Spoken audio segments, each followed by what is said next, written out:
গত ৩০টি বছর তার জমি ফিরে পাবার কোনো আশা না দেখে হয়তো তিনি ফিরে নিয়েছিলেন, আর কোনোদিন ফিরে পাবেন না নিজ জমি, ফিরবে না সুখ সচ্ছলতা।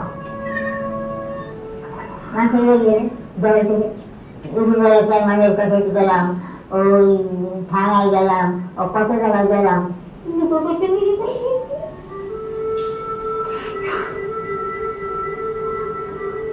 কিন্তু তার না পাওয়া আক্ষেপের জীবনে আশার আলো নিয়ে আসে লিগ্যাল এইড অফিস। নজিরনের জমি যারা দখল করেছিলেন তারা বিবাদে জড়ালে ভাগ্য খুলে যায় নজিরনের। বিবদমান এক পক্ষ আপোষ মীমাংসার জন্য রাঙামাটি লিগ্যাল এইড অফিসে যায়। তখনই পরিষ্কার হয় জমিটির মালিক নজিরন। লিগ্যাল এইড অফিসার স্বয়ং বিরোধপূর্ণ সে জমিতে হাজির হয়ে বুঝিয়ে দেন নজিরনকে, আর এজন্য নজিরনের খরচ হয়নি একটি টাকাও। এ যেন অসহায় নজিরনের স্বপ্নের বাস্তবায়ন। নজিরনদের মতো এমন সব সহায় সম্বলহীন বঞ্চিত মানুষের জন্য সরকার নিশ্চিত করেছে আইনগত সহায়তা। বলতে গেলে আমাদের বাড়িতেই এসে পড়েছে আমাদের আইন। এই জন্য মাননীয় প্রধানমন্ত্রীকে ধন্যবাদ জানাই। বিকেলের যদি সবসময় এভাবে প্রত্যেকটা ইউনিয়নে বা এরকম প্রত্যন্ত অঞ্চলে এসে যদি কাজ করে তাহলে গরিব অসহায় মানুষেরা সুবিচার পাবে। জাতির পিতা বঙ্গবন্ধু শেখ মুজিবুর রহমান তো এমনটাই চেয়েছিলেন। বঙ্গবন্ধুর স্বপ্ন ছিল বাংলাদেশের ধনী দরিদ্র নির্বিশেষে সকলেই আইনের সমান আশ্রয় লাভ করার অধিকার পাবে। তাই তো তিনি জাতিকে উপহার দিয়েছেন এক অনন্য সংবিধান। কোন ব্যক্তি যাতে আত্মপক্ষ সমর্থনের অধিকার ও ন্যায় বিচার থেকে বঞ্চিত না হন, প্রতিটি নাগরিক যাতে দ্রুত বিচার পান, সংবিধানে তা নিশ্চিত করেছেন জাতির পিতা। আইনের ছাত্র বঙ্গবন্ধু শেখ মুজিবুর রহমান বুঝতে পেরেছিলেন স্বাধীন দেশের বিচার ব্যবস্থাকে ঢেলে সাজাতে হবে। Justice delayed, justice denied. We have to make a complete change. এবং সিস্টেম অনেক পরিবর্তন করতে হবে। ইজি মানুষ বিচার পায় এবং সঙ্গে সঙ্গে বিচার পায়। সমস্ত পরিবর্তন দরকার। কোনো পাওয়ারের রুল নিয়ে দেশ চলতে পারে না। কিন্তু বঙ্গবন্ধু সেই স্বপ্ন বাস্তবায়ন করে যেতে পারেননি। সেই ভাষণের 7 মাসের মাথায় সপরিবারে শহীদ হন জাতির পিতা বঙ্গবন্ধু। আমাদের তো বিচার চাওয়ার অধিকার ছিল না। আমি আমার বাবা মা হারিয়েছি, আমি মামলা করতে পারবো না, আমি বিচার চাইতে পারবো না। কেন না? এই বাচ্চা কত যন্ত্রণা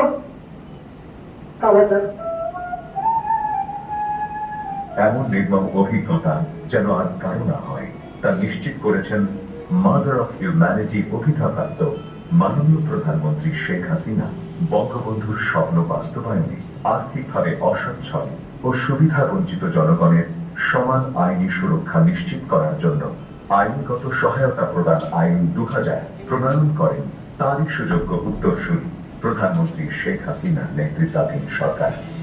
মাননীয় প্রধানমন্ত্রীর সেই যুগান্তকারী পদক্ষেপের ফসল জাতীয় আইনগত সহায়তা প্রদান সংস্থা।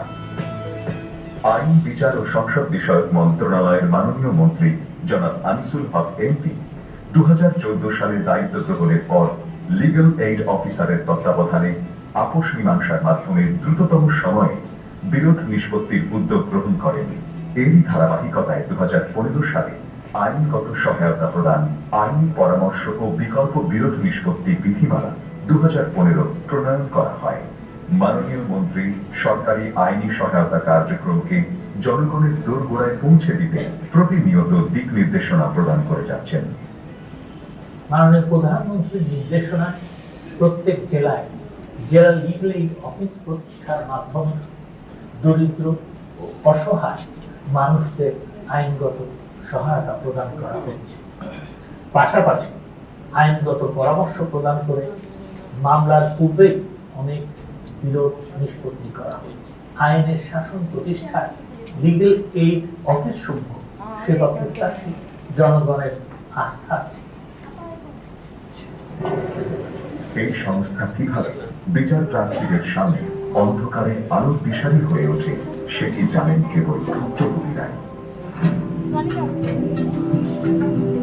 দুর্গম অঞ্চলগুলোতেও আইন নিশ্চিত করতে জেলা লিগ্যাল এইড অফিসারই ছুটে যান ভুক্তভোগীদের কাছে। আইন সেবা এখন অসহায় মানুষের দোরগোড়ায়। লিগ্যাল এইড কার্যক্রম এরই মধ্যে ব্যাপকভাবে সুনাম অর্জন করেছে। বিনামূল্যে আইনগত সহায়তা গ্রহণ করে আপনিও আপনার আইনি সুরক্ষা নিশ্চিত করতে পারেন। করোনা কালের সেই জনবিচ্ছিন্ন সময়েও নিশ্চিত করা হয়েছে আইনগত সহায়তা, যেমন হবিগঞ্জের দিলারা খাতুন। জাতীয় আইনগত সহায়তা প্রদান সংস্থা থেকে জাকির বলছিলাম। করোনা কালে কিশোর ছেলেকে কারামুক্ত করেছিলেন শুধুমাত্র সরকারি আইনগত সহায়তায়। জাতীয় হেল্পলাইন 16430 টোল ফ্রি এই নম্বরে কল করে 16430 আমি ফোন দিছি। এই নম্বরে ফোন দিয়া তারা সহযোগিতা করছে, তারা আমি দোয়া করি তারা আমার ছেলেরে করোনা হয় যে আমি আনতে পারছি, এটাই আমি আল্লাহর কাছে সবুর। আল্লাহর কাছে আমি শুকরিয়া, আমার ছেলের আমি আনতে পারছি করোনার মাঝে। এভাবেই সাধারণ অসহায় মানুষের আস্থা ও বিশ্বাস অর্জন করেছে লিগ্যাল এইড অফিস। যে সকল কারাবন্দীর আইনজীবী নিয়োগের সামর্থ্য ও সুযোগ নেই তাদেরকে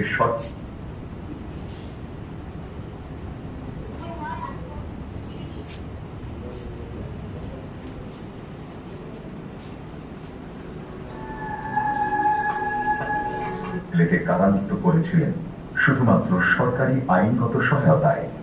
জাতীয় হেল্পলাইন 16430 এই নম্বরে ফোন দিয়া তারা সহযোগিতা করছে, তারা আমি দোয়া করি তারা আমার ছেলেরে করোনা হয় যে আমি আনতে পারছি, এটাই আমি আল্লাহর কাছে সবুর।